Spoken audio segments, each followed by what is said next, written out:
তো hello friends, আজ এখন কটা বাজে বলো তো?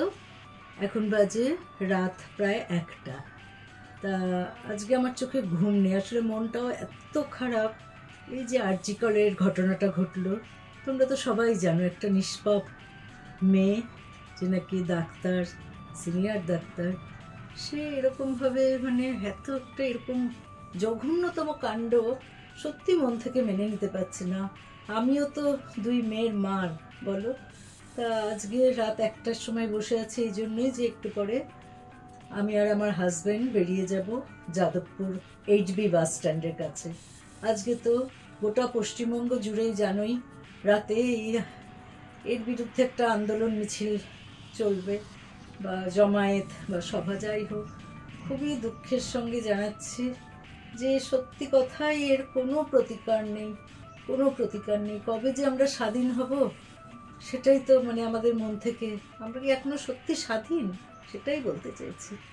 তো যাই হোক, সব কিছুই মন থেকে আবার মেনে নিতে হয়, সব কিছু লৌকিকতা, খাওয়া দাওয়া কিছুই তো আমাদের বন্ধ থাকে না।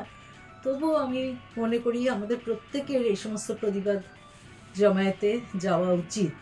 তাই এখন আমি আর আমার হাজব্যান্ড বেরিয়ে যাচ্ছি যাদবপুর HB বাস স্ট্যান্ডে।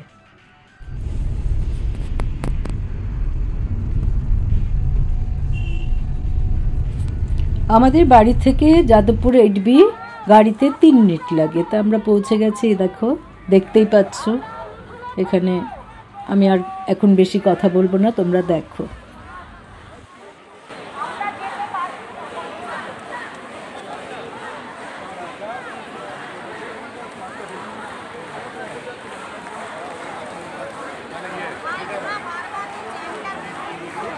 বৃষ্টি শুরু হয়ে গেছে, আমরা তাও দাঁড়িয়ে আছি এখানে। ছাতা নিয়ে গেছিলাম, ভাগ্যিস ছাতা নিয়ে দাঁড়িয়ে আছি। অনেকেই ছাতা ফুটিয়ে আছে, দেখো।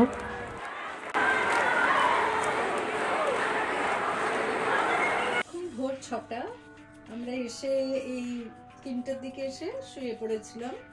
তো আজকে সকাল সকাল উঠতে হলো, কারণ আমার বেনারস থেকে এক বান্ধবী আসবে, তার হাজব্যান্ড সহ। তা ওর সাথে অনেকদিন পর দেখা হবে, ওকে আমরা ইনভাইট করেছি আজকে 15 আগস্ট। হ্যাঁ, তা যে তার জন্যই কালকে আমার হাজব্যান্ড অনেক কিছু বাজার করে এনেছে, তা সেগুলো একটু রান্না করব। আর ওরা বিকেলের দিকে আসবে, ওদের ডিনারে ডেকেছি। সারাদিন ধরে আজকে আমার এই রান্নাই চলবে, তা দেখতে থাকো।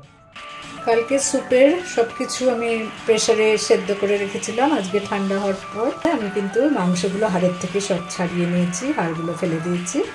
আর এই যে তরি তরকারিগুলো দিয়েছি, এখানে বেল পেপার, ক্যাবেজ, গাজর, এই সমস্ত একটু হাতা দিয়ে ম্যাশ করে নিয়েছি। আর এইবারে দেখো কর্নফ্লাওয়ারগুলো এতে দিয়ে দিচ্ছি। এরপর একটু এখানে গোলমরিচের গুঁড়ো দিয়ে দেবো, আর একটু বাটার দিয়ে নামিয়ে দেবো। এখানে দেখো আমি একটা ডিমের আর কি ওয়াটার পোচ বানিয়ে নিয়েছি, জল দিয়ে পোচটা। তেলের এখানে কোনো সেরকম ব্যবহার নেই। আমি 2 চামচ জল দিয়েছি, তার মধ্যে ডিমটা ফাটিয়ে দিয়েছি, দিয়ে তার মধ্যে ডিমের কুসুমটা একটু কাঁটা চামচ দিয়ে ফুটো করে দিয়েছি, যাতে বাস্ট না করে। বাস্ট করলে তো তোমাদের নিজেদেরই খাটনি বেড়ে যাবে। তাই এটা তোমরা গ্যাসেও করতে পারো। 1/2 কাপ মতো জল যখন ফুটবে তখন তার মধ্যে ডিমটা দিয়ে কম আঁচ করে রেখে দিতে পারো। তা এইভাবে করলে এটা স্বাস্থ্যকর। এই পোচটা আজকে আমার হাজব্যান্ড খাবে, আমি আজকে ডিম খাবো না। আর আজকে যেহেতু স্যুপ, সেজন্য তার সাথে ব্রেড, এটা ব্রাউন ব্রেড। আমরা ময়দার জিনিস খাই না, ব্রাউন ব্রেডটা সাধারণত আটার ব্রেড, তাই আমরা ব্রাউন ব্রেডই খাই। তাই এটা ভালো করে টোস্ট করে নিচ্ছি, আর সাথে থাকবে স্যালাড। দেখো আমার এই পোচটাকে আমি এভাবে তুলে দেখাচ্ছি, এই দেখো কত সুন্দর হয় পোচটা। এর মধ্যে একটু গোলমরিচের গুঁড়ো ছড়িয়ে দেবে। পোচটা বানানোর সময় লবণ দেয়াই ছিল, আমি এখন একটু গোলমরিচের গুঁড়ো ছড়িয়ে দিলাম। স্যালাডগুলো স্লাইস করে তার সাথে আর স্যুপ।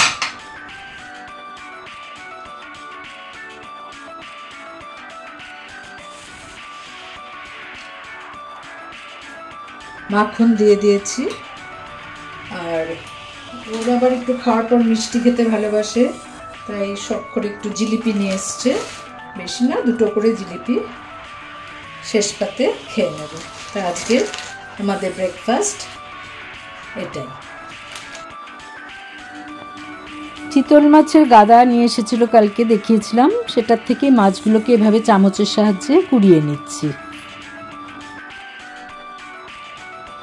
তা এই যে আমার মাছ কোরানো হয়ে গেছে, আমি এবার এই মাছের মধ্যে কিছু জিনিস মেশাবো। আর এই যে ছালটা, এটা কিন্তু কখনো ফেলে দেবে না। এটা ছোট ছোট করে কেটে নুন হলুদ মেখে ভেজে দারুণ সমস্ত সবজি দিয়ে একটা চচ্চড়ি হয়। তা আমি কিছু আলু, 2টোর মতো বড় মিডিয়াম সাইজ আলু, খুব বড় না, আমি সেদ্ধ করে ম্যাশ করে নিচ্ছি। এই পটাটো মাছটা আমি মাছের সাথে মিশিয়ে দিচ্ছি। আলু সেদ্ধ আর মাছটাকে একসাথে মিশিয়ে নিলে এই যখন আমি ছোট ছোট করে মুইঠাগুলো তৈরি করব, সেটা কিন্তু অনেক সফট হবে। তার সাথে আমি একটু আদা, পেঁয়াজ আর রসুন বাটা মিশিয়ে নিলাম। আর সামান্য একটু এর সাথে নুন মিশিয়ে নিলাম, স্বাদ মতো নুন দিয়ে দেবে। একটু লাল লঙ্কার গুঁড়ো আর সামান্য একটু হলুদ গুঁড়ো মিশিয়ে আমি সব কিছু ভালো করে মেখে নিলাম। আর একটা থালার মধ্যে একটু তেল মেখে এবার এই মাখাটাকে সমান করে রাখতে হবে। তা এই এরকমভাবে স্কোয়ার করে আমি নিচ্ছি, আর হাতে একটু জল নিয়ে যদি ওপরে এরকম করে বুলিয়ে নাও, খুব সমান হবে জিনিসটা।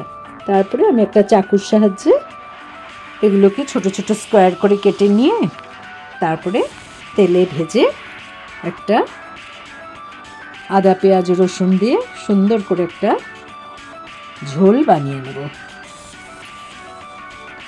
এই দেখো, এই বড়াগুলো কিন্তু এমনিও খেতে খুব ভালো লাগে। তো যাই হোক, মুইঠা সাধারণত হাতের মুঠ করে, কিন্তু আমি এভাবেই করি। এখানে কাঁকরোলগুলো সেদ্ধ করে নিলাম, এটার পুর বানাবো বলে। আর এখানে কিছু, আজকে যেহেতু 15ই আগস্ট, আমি ইডলি বানিয়েছি পতাকার কালারে। পাবদা মাছটাও ঝাল রান্না করেছি, লাস্টে আমি একটু ধনেপাতা কুচি আর কাঁচা সর্ষের তেল দিয়ে দিলাম। আর কিছু আলু সেদ্ধ করে আমি গ্রেট করে নিচ্ছি। এটা এই যে মাংসের এই কিমাটা দিয়ে আর ওই আলু সেদ্ধ দিয়ে আরও কিছু মশলা দিয়ে কষিয়ে আমি একটা চিকেন চপ বানাবো স্ন্যাক্সের জন্য। ওরা যখন মানে প্রথম আসবে, ওদের চায়ের সাথে দেবো। এই দেখো, ওরা চলে এসেছে, খুব গল্পে ব্যস্ত। আমি সেই সুযোগে চা বসিয়ে দিচ্ছি। অনেকদিন পর পর বন্ধুদের সাথে দেখা হলে ভালোই লাগে। ওরা এখানে 2-4 দিন থাকবে, তবে আমার এই বান্ধবীর বাড়িতেই ও এসে উঠেছে। এই দেখো, আমাদের এখন আড্ডা চলছে একটু। এবার ওদের খেতে দিয়ে দেব।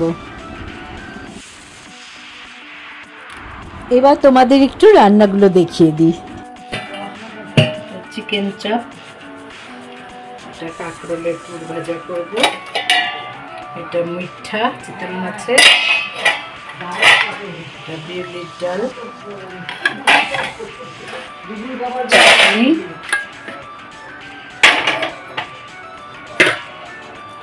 কলা মোচা চিংড়ি মাছ দিয়ে,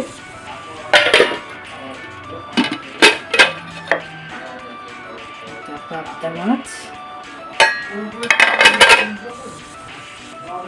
চাটনি।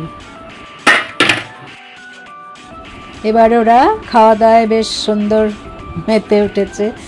আমি বেশ বাটিতে বাটিতে করে বেড়ে ওদের খাওয়াচ্ছি। আমার খুব ভালো লাগে এরকমভাবে অতিথি আপ্যায়ন করতে। তা ওদের খুব ভালো লেগেছে আমার রান্না। আমি নিজে প্রশংসা কিন্তু করছি না, ওরাই করছে। যাই হোক, সব মিটে গেল, এখন ওরা বেরিয়ে পড়ছে।